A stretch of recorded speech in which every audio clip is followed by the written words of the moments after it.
코로나19 위중증 환자라도 격리 기간이 지나거나 전파력이 없다고 판정이 되면 전담 치료 병상에서 나와야 하고 치료 비용도 개인이 내야 하는데요. 후유증 우려는 물론 치료비 부담도 만만치 않아 지원 대책이 절실하다고 합니다. 김대겸 기자의 보도입니다.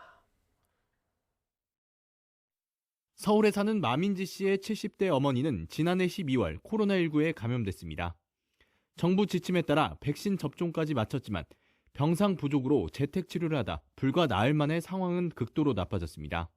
지금 아예 호흡이 불가능하시니까 이제 인공호흡기를 다셔야 된다라고 하셔가지고 그 전까지는 이제 수면 마취 같은 거 없이 코에만 이렇게 달고 계시다가 이제 완전 수면 상태로 열흘간 전담 병상에서 치료받고 나왔지만 후유증으로 폐가 딱딱해져 숨쉬기조차 어려운 데다 몸 상태도 극도로 나빠져 이후에도 중환자실 신세를 져야 했습니다. 3개월 넘게 코로나 후유증과 사투를 벌이는 동안 불어난 치료비는 무려 2억여 원. 건강보험과 긴급 의료비 지원금을 제외해도 민지 씨가 홀로 부담해야 하는 금액은 3,600만 원이 넘습니다. 이제 매주 500만 원씩 계속 더 병원비가 나오고 있거든요.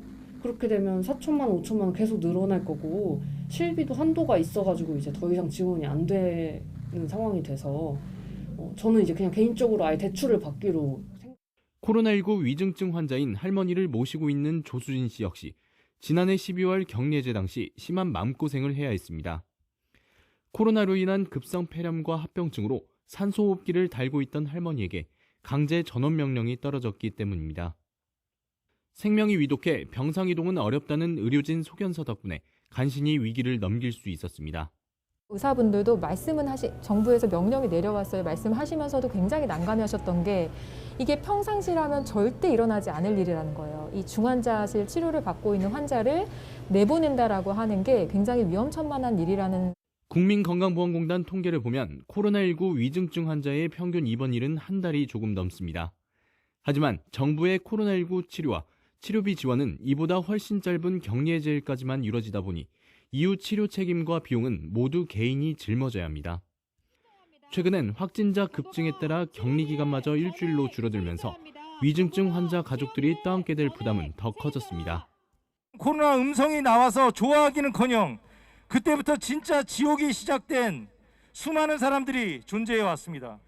이제는 그 기준이 코로나 음성도 아니고 20일, 급기야 7일로 줄어들었습니다.